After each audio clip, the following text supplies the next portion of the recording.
मोहम्मद भाई की रिक्वेस्ट पर बोल्ट X1 और सैमसंग EHS64 ईयरफोन की कंपैरिजन वीडियो लेकर के आपका भाई आ चुका है।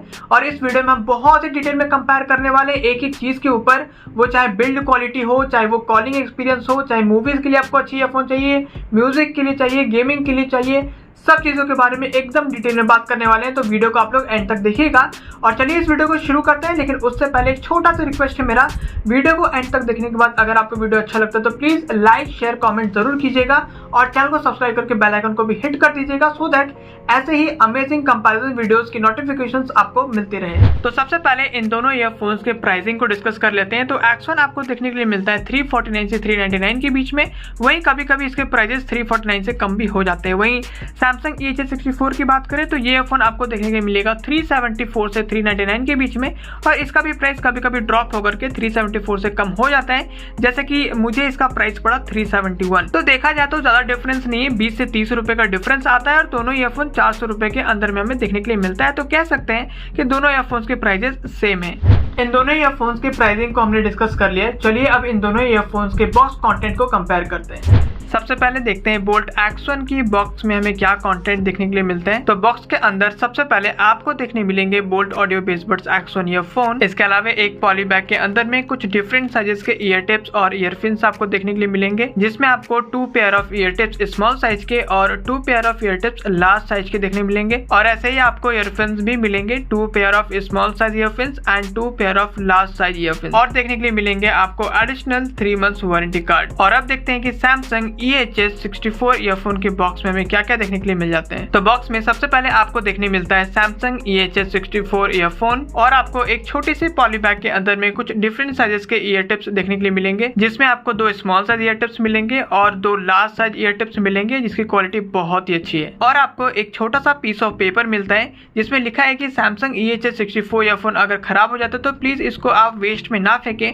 यहाँ पर आपको हेल्पलाइन नंबर दे दिया गया है, जिस पर कॉन्टेक्ट करके आप इसको रिसाइकलिंग के लिए वापस दे सकते हैं सैमसंग को। इसके अलावा आपको इस बॉक्स में और कुछ भी देखने के लिए नहीं मिलेगा, लेकिन इस ईयरफोन में आपको 6 मंथ की वारंटी भी मिलती है, जिसको रजिस्टर करने के लिए आप सैमसंग के ऑफिशियल वेबसाइट पे जा सकते हो। तो बॉक्स कंटेंट के मामले में मुझे ऐसा लगता है कि सैमसंग EHS64 आगे निकल जाता है बोल्ट X1 से, बिकॉज EHS64 में हमको मिलता है 6 मंथ की वारंटी, वहीं X1 में हमें मिलती है सिर्फ और सिर्फ एडिशनल 3 मंथ्स वारंटी। वैसे मैं आपको बता दूं कि एडिशनल 3 मंथ्स वारंटी के अलावा 1 साल की वारंटी भी हमको X1 में देखने के लिए मिलती है, बट उसका रजिस्ट्रेशन एंड क्लेम करने का प्रोसेस बहुत ही मेसी है, इसलिए मैं उसको यहाँ पर काउंट नहीं करना चाहता हूँ। यहाँ पे सिर्फ मैं काउंट कर रहा हूँ 3 मंथ्स वारंटी को, एडिशनल 3 मंथ्स वारंटी को। तो उस हिसाब से मुझे ऐसा लगता है कि सैमसंग EHS64 आगे निकल जाता है, बिकॉज बाकी सारी चीजें तो दोनों में ही सेम है। तो ये मेरा पर्सनल चॉइस है, बाकी आप लोगों का भी अपना अपना एक चॉइस हो सकता है, और आप लोग मुझे कमेंट करके खुद बताओ गाइस कि आपको क्या लगता है कि बॉक्स कंटेंट में X1 आगे है या EHS64। चलिए दोस्तों अब इन दोनों ईयरफोन्स की बिल्ड क्वालिटी को भी कंपेयर कर लेते हैं। तो शुरुआत करते हैं ऑडियो जैक से, और सबसे पहले बात करेंगे बोल्ट X1 की ऑडियो जैक की। तो यहाँ पर आपको मिलता है L shape gold plated 3.5 mm audio jack. जो बिल्ड क्वालिटी है वो डेफिनेटली बहुत स्ट्रांग है, और यहाँ पे जो आप कनेक्टिविटी देख रहे हो ऑडियो जैक और केबल के बीच में, कोटिंग से अलग से यहाँ पे कर दी गई है, तो ये और स्ट्रांग बना देती है इसकी कनेक्टिविटी को। तो यहाँ पर कनेक्शन लूज होने के चांसेस बहुत कम है, और आराम से रफली भी यूज करोगे तो 1 साल तो आराम से चलेगा, 1 साल से ऊपर चलेगा। अगर आप अच्छे से यूज करते हो तो 1.5 साल 2 साल भी यहाँ पर ये ऑडियो जैक आराम से चलेगा बिना खराब हुए। वही कंपेयर करते हैं सैमसंग EHS64 ईयरफोन की ऑडियो जैक से। तो यहाँ पर आपको मिलता है I shape gold plated 3.5 mm audio jack. Again यहाँ पर जो बिल्ड क्वालिटी है वो बहुत ही स्ट्रांग दिया है, सैमसंग ने काफी अच्छा काम किया है। कनेक्टिविटी भी जो है ऑडियो जैक के साथ में वो भी काफी अच्छी है, यहाँ पे काफी स्ट्रांग कनेक्टिविटी बना के रखा है। लेकिन फिर भी क्योंकि ये आई शेप की आती है तो इसके चांसेस होते हैं खराब होने के, कनेक्टिविटी लूज होने के, इधर उधर कहीं पे भी हो सकती है, तो इसके चांसेस बहुत होते हैं। 1 साल के अंदर में ये खराब होगा, इसके चांसेस बहुत सारे हैं। तो यहाँ पर कुछ भी कहो भाई, बिल्ड क्वालिटी में अपना बोल्ट ऑडियो बेसबड्स X1 ईयरफोन की ऑडियो जैक ही आगे रहती है सैमसंग EHS64 से, ऐसा मुझे लगता है। और अब हम केबल क्वालिटी की बात करते हैं। सबसे पहले आफ्टर ऑडियो जैक केबल्स आप दोनों ईयरफोन्स के देख लो, तो आप देख सकते हो ये आफ्टर ऑडियो जैक केबल है। जो केबल की क्वालिटी है दोनों की एक जैसी है और बहुत ही अच्छी है। तो यहाँ पर तो भाई अगर डिफरेंस भी होगी तो बहुत ही कम होगी। तो ये तो आफ्टर ऑडियो जैक केबल थी। अभी हम आपको आफ्टर डिवाइडर केबल्स भी दिखा देते हैं। तो अगेन ये ऑडियो जैक की केबल से तो पतली हैं, जो होंगी ही ऑफकोर्स, बट अगेन जो क्वालिटी है वो आप देख सकते हो बिल्कुल सेम टू सेम है, कुछ भी डिफरेंस नहीं है। ये तो होगी केबल की क्वालिटी, दोनों ईयरफोन्स में सेम क्वालिटी की केबल्स मिलती हैं। रही बात टैंगल करती है या नहीं करती है, मेरे पर्सनल एक्सपीरियंस है, मैंने 5-10 बार ट्राई किया इसको टैंगल करके अनटैंगल करने का और ईजिली अनटैंगल हो गया, और मैं बोल सकता हूँ कि ये एक टैंगल फ्री केबल्स है। बाकी अगर आपको देखना है तो आई बटन में मैं लिंक दे दूंगा एक शॉर्ट वीडियो का, जिसमें मैंने कंपेयर कर रखा है इन दोनों ही ईयरफोन्स के केबल क्वालिटी टैंगल होती है नहीं होती, तो आप सोच कर देख लेना। मेरे हिसाब से दोनों की केबल क्वालिटी सेम है और अच्छी क्वालिटी की है, टैंगल फ्री है, क्योंकि दोनों ही ईयरफोन्स लगभग सेम प्राइस पॉइंट पर आती है। तो यहाँ पर हम कॉलर क्लिप को भी क्यों ही छोड़े, तो एक्शन में आपको एक अच्छी क्वालिटी की प्लास्टिक मटेरियल के साथ में कॉलर क्लिप देखने के लिए मिल जाती है। और वहीं अगर हम बात करें अपनी सैमसंग EHS64 में, तो यहाँ पर हमको कहीं पर भी कोई भी कॉलर क्लिप देखने के लिए नहीं मिलता है। तो भाई इस रेस में तो अपना सैमसंग EHS64 पीछे है और अपना एक्शन निकल जाता है आगे। चलिए दोस्तों, अब हम मल्टी फंक्शन बटन्स को भी देख लेते हैं। तो सबसे पहले बोल्ट एक्शन की आप लोग देख सकते हो, यहाँ पर कुछ इस तरीके के केसिंग के साथ में हमको मल्टी फंक्शन बटन मिलता है, जहाँ पे सिंगल डेडिकेटेड बटन हमको देखने के लिए मिलता है। वहीं अगर हम बात करते हैं अपने सैमसंग EHS64 की, तो भाई आप पहले तो क्वालिटी देख सकते हो कितना डिफरेंस है, इसकी क्वालिटी नेक्स्ट लेवल है सैमसंग ने। अगेन क्वालिटी पे सैमसंग काम करता ही है, वो तो एक कॉमन सी चीज़ है। तो हाँ, आप केसिंग की क्वालिटी देख सकते हो कितना चमक दमक, कितना शाइन कर रहा है, कितना अच्छा लग रहा है वो, और इसकी क्वालिटी थोड़ी सी डाउन है अगर केसिंग की क्वालिटी देखी जाए तो।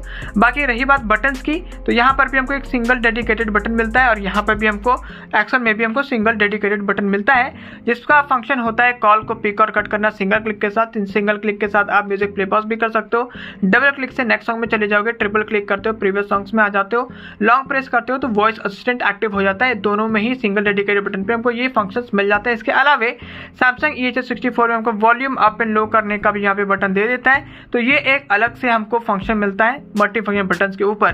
केसिंग भी इसकी ज़्यादा अच्छी है, मल्टी फंक्शन बटन भी इसमें ज़्यादा है एज कम्पेयर टू एक्शन। तो यहाँ पर मुझे ऐसा लगता है कि अपना सैमसंग EHS64 आगे निकल जाता है बोल्ट एक्शन ईयरफोन से। और अब हम इन दोनों ईयरफोन्स में ईयरबड लुक्स, वेट और बिल्ड की बात करेंगे। सैमसंग EHS64 ईयरफोन की जो ईयरबड है कुछ इस तरीके से हैं, और बोल्ट एक्शन की जो ईयरबड्स लुक्स है वो कुछ इस तरीके से आप देख सकते हो। मुझे ज़्यादा प्रीमियम तो सबसे पहले सैमसंग लग रही है भाई, शाइनिंग लग रही है, काफ़ी अच्छी लग रही है। बोल्ट एक्शन की भी जो डिसेंट लुक है, बहुत ज़्यादा खराब भी नहीं बोलेंगे, बट हाँ ये थोड़ा सा बल्कि लगता है, वो देखने में अच्छा नहीं लगता है एक्शन। बाकी अपना ये है sweet and simple Samsung EHS61 की। तो लुक्स के मामले में मुझे लगता है कि अपना सैमसंग EHS64 आगे निकल जाता है अपनी बोल्ट एक्शन से। और अब हम ईयरबड बिल्ड की बात करते हैं। सबसे पहले एक्शन को देखते हैं, तो यहाँ पर आपको पूरा का पूरा जो केसिंग मिलता है ईयरबड की, वो मेटल की फिनिशिंग के साथ में आती है। तो यहाँ पर डेफिनेटली ये थोड़ा सा हेवी वेट होगा। हालांकि जो सामने की तरफ बॉडी आपको मिलता है जिधर ईयर टिप्स लगे हुए बेसिकली, वो यहाँ पर आपको सिर्फ एक प्लास्टिक मटेरियल मिलता है, बाकी पूरा का पूरा केसिंग आपको मेटल की मिलेगी। और जो ईयर टिप्स है वो थोड़े रफ एंड टफ है, तो ये भी थोड़ा सा सॉफ्ट नहीं मिलता है यहाँ पर। इसके अलावा आप इधर कनेक्टिविटी अगर देखोगे जो ईयरबड्स के साथ में केबल्स की हैं, तो ये भी यहाँ पे कोटिंग थोड़ी की गई है, तो डेफिनेटली थोड़ी स्ट्रांग रहेगी। हालांकि यहाँ पे कटने के चांसेस हैं, लेकिन फिर भी जो बिल्ड है वो डेफिनेटली यहाँ पर स्ट्रांग है। हालांकि मैंने फिन्स यहाँ पर निकाल दिया गया, ठीक है, क्योंकि मुझे पसंद नहीं है। आप चाहो तो लगा सकते हो और निकाल सकते हो, आपकी मर्जी है। अब कंपेयर करते हैं अपने सैमसंग EHS64 की बिल्ड से, तो यहाँ पे आपको प्रॉपर प्लास्टिक बॉडी ही मिलती है। यहाँ पर सामने की तरफ आपको लग रहा हो कि यार ये तो शायद तो मेटल है, बट नहीं यार, ये भी मेटल नहीं, ये भी प्लास्टिक के, बस मेटल की फिनिशिंग दी गई है, काफ़ी शाइन कर रही है, बहुत अच्छा लग रहा है।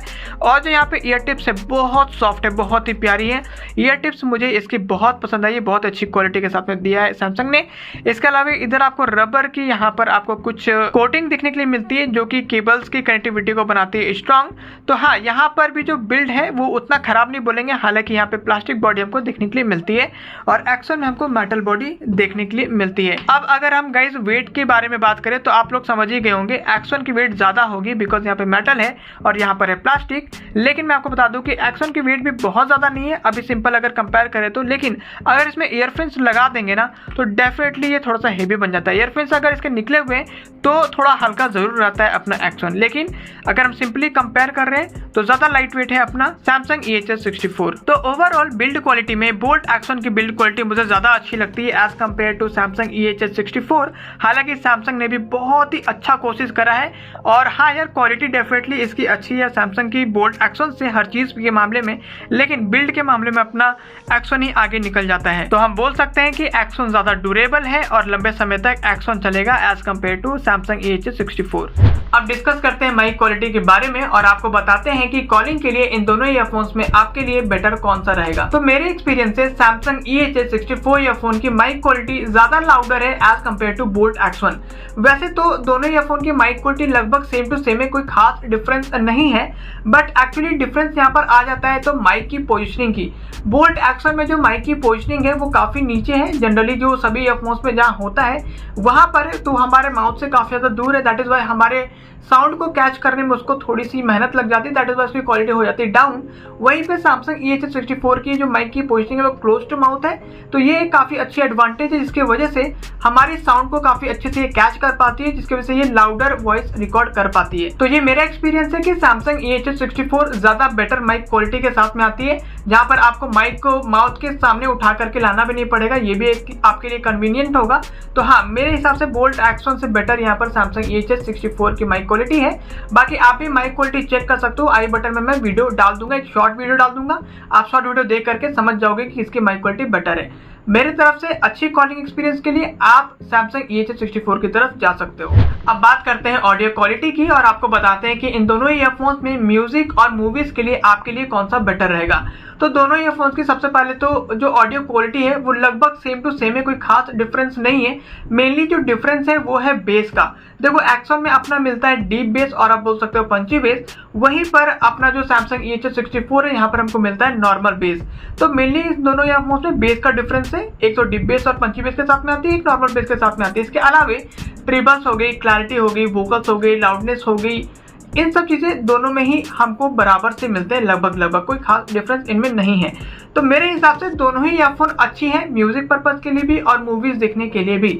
ऐसे में आप कोई भी ईयरफोन परचेज कर सकते हो दोनों में से, लेकिन एक बात का आपको ध्यान रखना है कि अगर आपको पंची बेस और डीप बेस पसंद है तो आप X1 ले लो, लेकिन अगर आपको पंची बेस और डीप बेस पसंद नहीं है तो आप चले जाओ Samsung EHS64 की तरफ। अब हम बात करते हैं एयर कंफर्ट की, और अगर आप ऑनलाइन लेक्चर्स वगैरह सुनते हो जिसमें आपको लंबे समय तक ईयरफोन को लगाए रखना पड़ता है अपने कानों में, ऐसे में आप चाहते हो कि एक अच्छी एयर कंफर्ट आपको मिले जिससे कि आपके ईयर्स को पेन भी ना हो और काफी कंफर्टेबल हो, ऐसे में इन दोनों ईयरफोन्स में मैं आपको सजेस्ट करूंगा Samsung EHS64, बिकॉज इसमें जो ईयर टिप्स की क्वालिटी है वो बहुत अच्छी है, बहुत ही सॉफ्ट है और आपकी ईयर्स में किसी भी साइज की ईयर टिप्स कंफर्टेबल आए, स्मॉल साइज की आती है, मीडियम साइज की आती है, लार्ज साइज की आती है, सभी में आपको Samsung EHS64 कंफर्टेबल आएगा, आपको कोई भी प्रॉब्लम नहीं होगा। लेकिन अगर हम बोल्ट X1 के कंफर्ट की बात करें तो यहाँ पर बेसिकली आपको ये हो सकता है कि अगर आपके ईयर्स में small size year tips comfortable आते हैं तो मे बी आपको प्रॉब्लम होगा, थोड़ा टाइट फील हो सकता है, पेन भी मे बी आपको हो सकता है, मे बी पेन भी ना हो, टाइट फील भी ना हो, ऐसा भी हो सकता है स्मॉल साइज वालों के लिए। लेकिन अगर आपके इसमें medium and large size year tips comfortable आते हैं तो आपको बोल्ट X1 भी कंफर्टेबल आएगा। तो मेनली बोल्ट X1 में आपको थोड़ा सा देखना पड़ेगा, समझना पड़ेगा, लेकिन Samsung EHS64 में आपको कुछ भी सोचने की जरूरत नहीं है। अगर आपको एक अच्छी एयर कंफर्ट चाहिए लंबे समय तक लेक्चर्स वगैरह सुनने के लिए तो आप Samsung EHS64 की तरफ आराम से जा सकते हो। गेमिंग एक्सपीरियंस की बात करते हैं तो इन दोनों ही ईयरफोन्स में मुझे लगता है कि कोई कंपैरिजन है ही नहीं, सिंपल है, बोल्ट X1 गेमिंग के लिए बेस्ट है। तो अगर आप गेमिंग करते हो 350 रुपए में एक अच्छी ईयरफोन सेलेक्ट करने की सोच रहे हो तो मैं आपको सीधे सीधे सजेस्ट करूंगा बोल्ट X1 गेमिंग के लिए। आपको बहुत ही इजीली फुट स्टेप सुनाई पड़ते हैं, फायर की आवाज भी अच्छे से आती है, जो क्लैरिटी मिलेगा गेमिंग में 350 रुपए में बोल्ट X1 में वो और कोई ईयरफोन दूसरी देख ही नहीं सकती है। अगर हम बात कर लेते हैं फिर भी अगर Samsung EHS64 की वहीं पर, तो भाई एकदम कंफ्यूजिंग है, मतलब समझ में नहीं आएगा कि बंदे राइट या लेफ्ट से आ रहे हैं, और अगर आता भी समझ में तो बहुत ही कम, बहुत ध्यान लगाना पड़ेगा तब जाके समझ में आता है कि फुट स्टेप्स किधर से आ रहे हैं। तो यार सिंपल सी बात है, bolt X1 is best for gaming. Extra features की बात कर लेते हैं तो बोल्ट X1 में आपको मिलता है 10 मिलीमीटर की पावरफुल ऑडियो ड्राइवर और मिलता है आपको IPX5 water and sweat resistant. वहीं पर Samsung EHS64, भाई EHS64 बोलना ना नाम अजीब सा रख दिया यार, बहुत टफ है बोलने में।